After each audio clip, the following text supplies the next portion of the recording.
Hello guys, good afternoon to everyone. So ayan, malapit na naman ang board exam ninyo. Ayan. So this coming March 2026 na yan. So ito po si Sir Arnold. Ayan. Magre-review lang po tayo. Ayan. Magre-review tayo ngayon. Or i-review ko kayo about sa educational technology. Kasi nung nag-exam ako, siguro nasa 15 items yon lumabas sa educational technology. O, di ba? Sayang din yung 15 items. O, pag nakuha nyo lahat yon, kung lumabas yun, o di bonggang-bongga kayo, 15 points na siya. So ito, pero ano lang, review ko lang kayo about sa mga educational technology. No? Ayan, meron akong guide dito, then babasahin ko babasahin ko yung ano niya, yung definition, then sasabay kayo, sasagutin niyo kung ano yung ano na yon, yung definition, ano yung definition na yon. So for example, for example, it is considered as the heart and the brain of the computer. Ayan, ano yon? CPU. Ayan, oh, 'di ba? Bongga. Ayan, pag nabasa nyo na yung heart and brain of the computer, ayan, CPU na yun agad, di ba? Basta isipin mo si heart, isipin mo si brain, pag nandun ka na sa technology, CPU na siya. 'Di ba? Ganon. Ayan, ganon ang atake sa board exam. Kailangan lagyan mo siya ng twist. Kailangan bigyan mo siya ng pagmamahal. Kagaya ng binigay mong pagmamahal sa kanya. Charo. Ayan, di ba? Ang dami-dami kong alam mga gano'n, mga kalokohan, mga kacharotan. So, ayan. Okay? So, babasahin ko lang yung mga definition, then sasagutan nyo. Bahala na kayo. Okay, so basta makinig lang. Kung mali mo yung pronunciation ko, bahala na rin kayo. Okay, so sana makatulong ito kahit papaano. Okay, so ito, babasahin ko. Ito, lumabas din siya. It is the shortcut term for the word electronic mail. Okay, the shortcut term. Nandun na yung word mail. So, ibig sabihin, ang sagot doon, email. Okay? Yan. Next, we have, it is the term for the information or the data put on the computer. It is the term for the information or data put on the computer. Anong ang sagot doon? Okay, input ang tamang sagot. Okay, next. It is the raw material to be processed by a computer. Raw material. Okay, sabi niya, raw material to be processed by a computer. Ang sagot dito is data. Okay, data ang tamang sagot dito. Next, it is the application program. Okay, application program, you need to find, retrieve, view, and send information from the internet.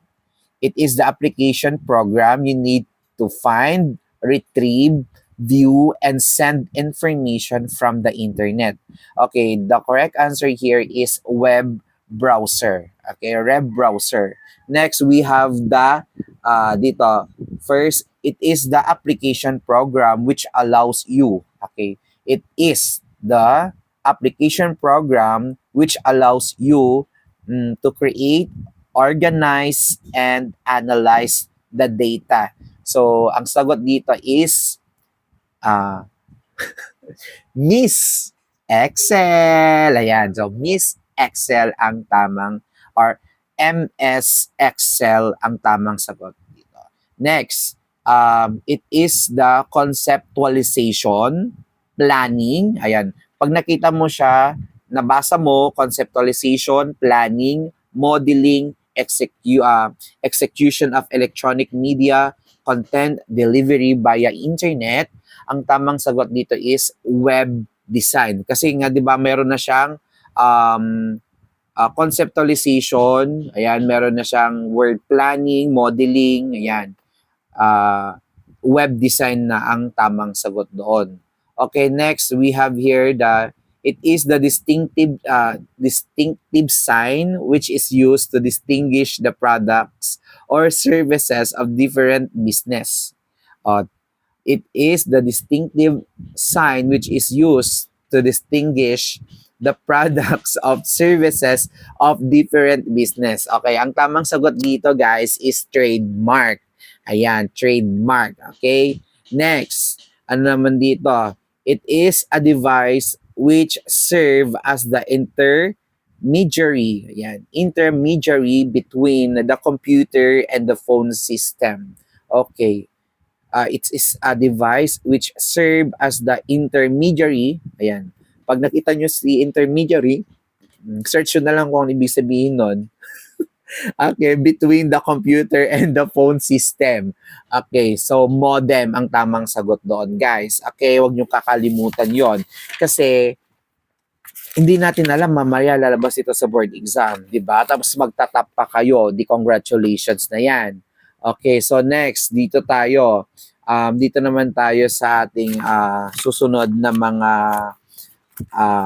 questions. Ito naman, ito lumabas din ito eh. It occurs when a learner, sabi niya, it occurs when a learner builds a mental representation. Okay, the word mental representation from words and pictures and have been presented. Okay, occurs when learner builds a mental representation from words and pictures that have been presented. That is multimedia learning. Okay, multimedia learning, yun ang tamang sagot. Kaya go na, isulat mo na yan, sis. Go, go, go. Yan. Okay? Papasaba sa board exam. Papasaba, kunin mo na, go, go, go. Ilagay mo na sa iyong wallet. Kaya para hindi na siya makawala. Ganyan ang motivation, di ba? Kailangan natin ng, of course, patience sa pag-review para makapasa tayo.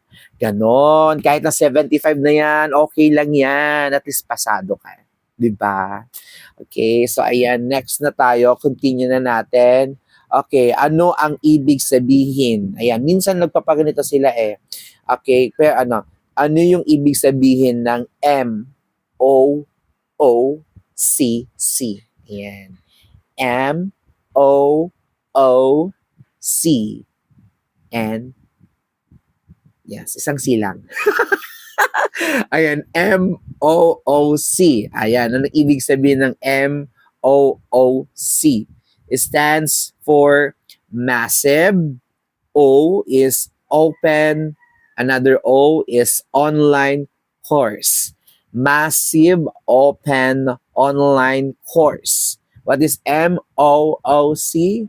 Massive open online course. Ayan, very